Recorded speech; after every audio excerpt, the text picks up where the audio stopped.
one of the best tips, and it may seem obvious, is to pull the weeds, roots and all.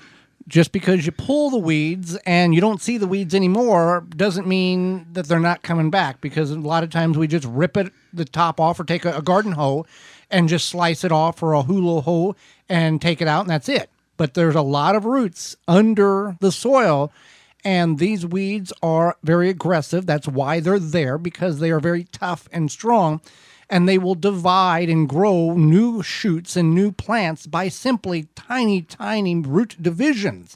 That's why whenever you may have a garden, some of you till every week and twice on Sunday, and that's your deal. We're just, we inform the information, and maybe this is why you're having so many weeds. Because you're tilling, you're disturbing the roots, you're killing the plants, what you think you're killing the plants. However, your tines of your tiller is cutting up all these roots. And then in about 2 weeks, you have more weeds than you ever had before, because all those divisions now have propagated into new plants. So right. So that's what happens, is it creates that, it creates those propagations. Right. Now, if you have purged your garden beds from all the roots of the fescue and the wiregrass and all this and that and another, and you till, that's a little different, because you've pretty much got a clean palette.